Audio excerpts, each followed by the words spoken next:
Bonjour, je suis Philippe Merlier, j'ai 45 ans, je suis professeur de philosophie à Limoges.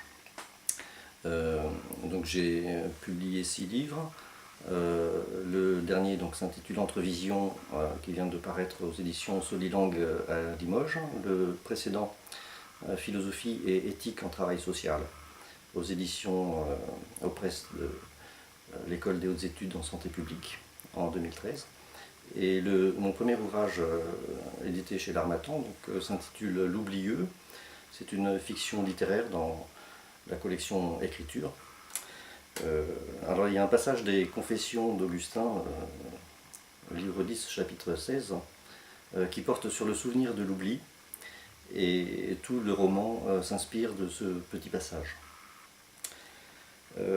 Alors j'ai soutenu en 2000 ma thèse de doctorat de philosophie sur le philosophe tchèque Jan Patočka.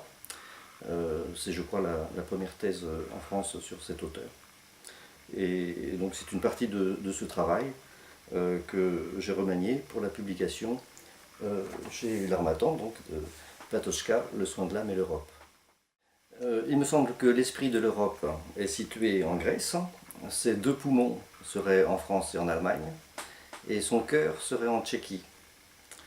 Je rêvais d'une Europe revenue à ses racines grecques, le soin de l'âme, le souci de l'autre et du monde, et la promotion de la raison universelle.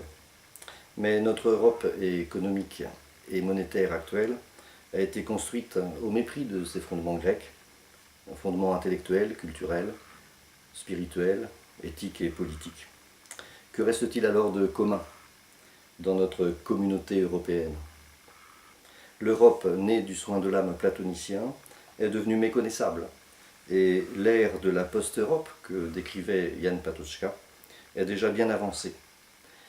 Quittant le sillon qui va de Schuman à Delors, notre rêve européen s'est en partie envolé, parce qu'il s'est bercé de l'illusion d'un commencement, sans réel souci d'un fondement.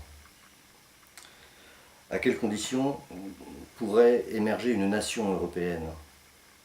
Et sur quoi fonder une fédération des États-Unis d'Europe qui ne soit pas une simple alliance économique internationale et qui ne soit pas non plus une mosaïque de vieux États repliés sur leur nationalisme et qui ne soit pas non plus un empire?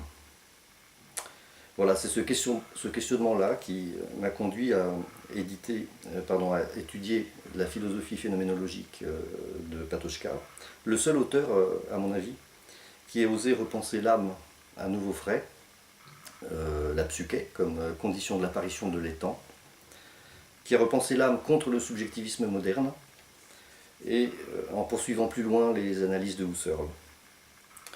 Je suis convaincu que Patočka peut nous aider à repenser le sens de l'Europe et de la post-Europe aujourd'hui.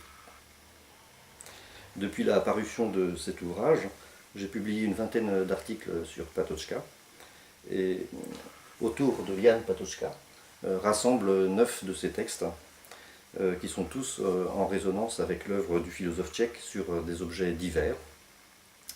Le rapport entre la première parole de l'enfant qui commence à parler et la parole première de l'écrivain qui commence à écrire, sur le phénomène asubjectif de l'écriture littéraire, sur le jeu comme symbole du monde chez Eugen Fink et comme activité propre au premier mouvement de l'existence humaine chez Jan Patočka, sur la description du mode d'être post-mortem qui apparaît dans notre relation à nos proches défunts,